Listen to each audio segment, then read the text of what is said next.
আসসালামু আলাইকুম, welcome back my another video. Viewers দেখছেন আহ, আম আম বাগান।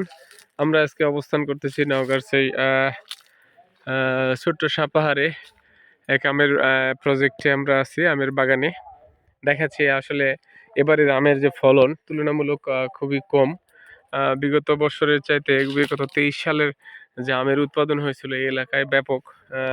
সেবারেও অনেকেই বলছিল কম কম, কিন্তু আসলে সর্বশেষ পরিমাণ যা উৎপাদন হয়েছিল দেখা গেছে অনেক ভালো উৎপাদন হয়েছিল। বিপরীতে কৃষকেরা আমের দামও তেমন তুলনামূলক কম পাইছে। সর্বশেষ 8,000, 9,000, 10,000, 12,000 টাকা মন পর্যন্ত সর্বশেষটা বিক্রি হয়েছে।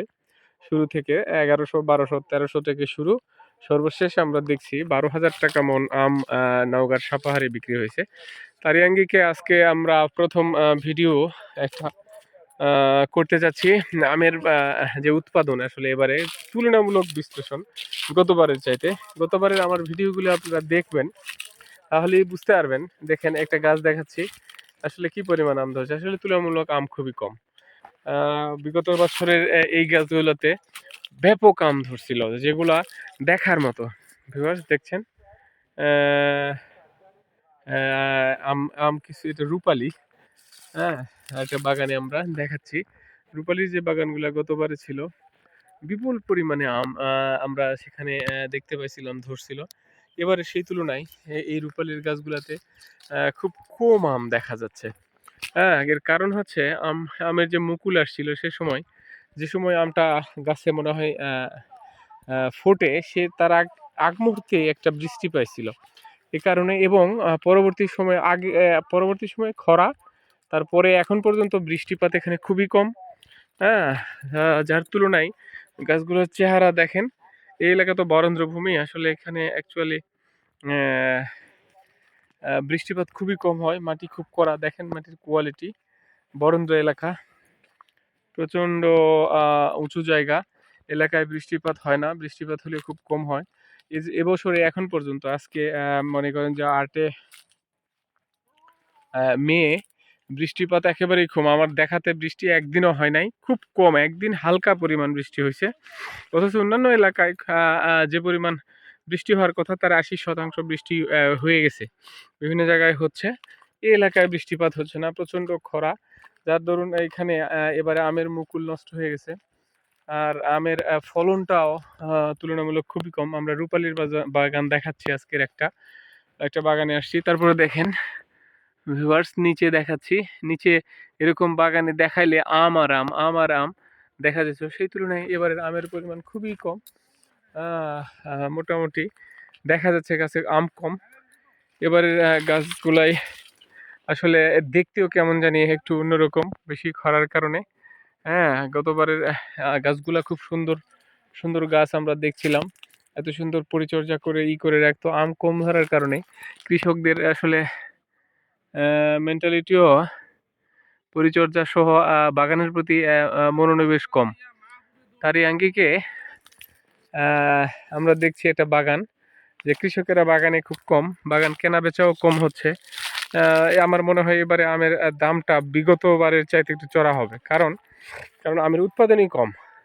আর যেটা উৎপাদন হয়েছে এটাতে আবার খরচও অনেক বেশি পরিমাণে অলরেডি করে ফেলছে, কিন্তু করার পরেও ব্যাপক ফলন আসে নাই। ও ফাইন, এই গাছটা একটু দেখা যাচ্ছে, সুন্দর আম। Viewers, excellent. এটা হচ্ছে রূপালী। রূপালী তো এবারে বাড়ি ফুলের কিছু আম ভালো হয়েছে, বাড়ি ফুরালারা যারা বলছে। কিন্তু বাড়ি ফুরেও বৃষ্টি না হওয়ার কারণে আসলে অনেক আম ঝরে যাচ্ছে। হ্যাঁ, কৃষকদের মুখে আমরা যেটা শুনছি। তো দেখা যাক তারপরে সর্বশেষ কি পরিমাণ হয়, আমরা আপনাদের জানাবো, প্রতিনিয়ত আপডেট জানাবো। আমরা আমাদের আইডিয়ার পক্ষ থেকে, আমাদের আইডিয়া চ্যানেলের পক্ষ থেকে আপনাদেরকে আমরা তথ্য দিয়ে থাকি নওগাঁ সাপাহারের সেই বৃহৎ এলাকা, আমের এলাকার কিছু দৃশ্য আপনাদেরকে দেখানোর ব্যবস্থা করি, যাতে ঘরে বসে আপনারা আমাদের এই নওগাঁর সাপাহারকে দেখতে পারেন, আমের যে বাগানগুলো এগুলো দেখতে পারেন। সেই সাথে আমার এই ভিডিওগুলি যদি আসলে আপনাদের ভালো লাগে, তো এটা লাইক, কমেন্ট, শেয়ার আর সাবস্ক্রাইব করবেন, আমাদের সাথে থাকবেন। ঘরে বসে নওগাঁর ক্ষুদ্র সেই সাপাহারের আমের বাগান আহ, সাপাহারের সেই আমের দৃশ্য দেখতে পাবেন প্রতিনিয়তই। আশা করি আমরা যে এলাকায় যাই সেই এলাকায় আজকে আমি প্রায় সাপাহার থেকে 15 কিলোমিটার দক্ষিণ দিকে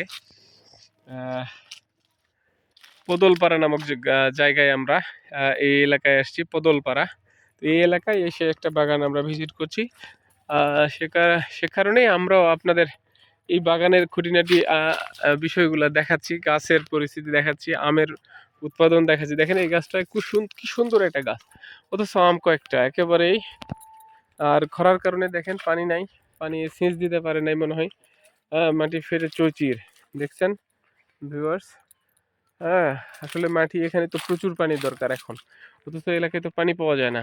বৃষ্টিপাত হলে গাছগুলা খুব সুন্দর থাকতো, ভালো লাগতো, আমের উৎপাদনটা অনেক ভালো হতো। এবারে সেই ব্যাপক উৎপাদন হবে না, আমের দাম এবারে চড়া হবে আশা করা যায়। তো যারা আম খেতে চান, আম পেতে চান, নওগাঁর সাপাহারের সেই সুস্বাদু আম একবার খেলে আবারও খেতে মন চাই। এই সেই বরেন্দ্রভূমির কড়া মাটির এলাকার আম প্রচণ্ড সুমিষ্টি এবং কালারফুল আম। এখানকার যে আমগুলো আমরা দিয়ে থাকি, ভিডিও দিয়ে থাকি আমের, দেখছেন ব্যানানা, খিরসাপাত, হিমসাগর, রূপালি, সেরা সেরা আম, কালীভোগ, গোপালভোগ, আমরা বিভিন্ন আমের তথ্য দিয়েছি গতবারে, এবারেও আমরা দিব। পাশাপাশি শুরু করেছি, দেখতে থাকুন, আমাদের সাথে থাকুন। তো ভিউয়ার্স, ভালো ভালো লাগলে আবারও বলছি, এটা লাইক, কমেন্ট, শেয়ার আর সাবস্ক্রাইব করবেন, আমাদের সাথে থাকবেন। আমাদের সাথে থাকার জন্য আপনাদের যারা আছেন তাদেরকে ধন্যবাদ, যারা দেখছেন তাদেরকে স্বাগতম আমাদের চ্যানেলে। তো আজকে এই পর্যন্তই, ভালো থাকবেন। আসসালামু আলাইকুম ওয়া রাহমাতুল্লাহি ওয়া বারাকাতুহু।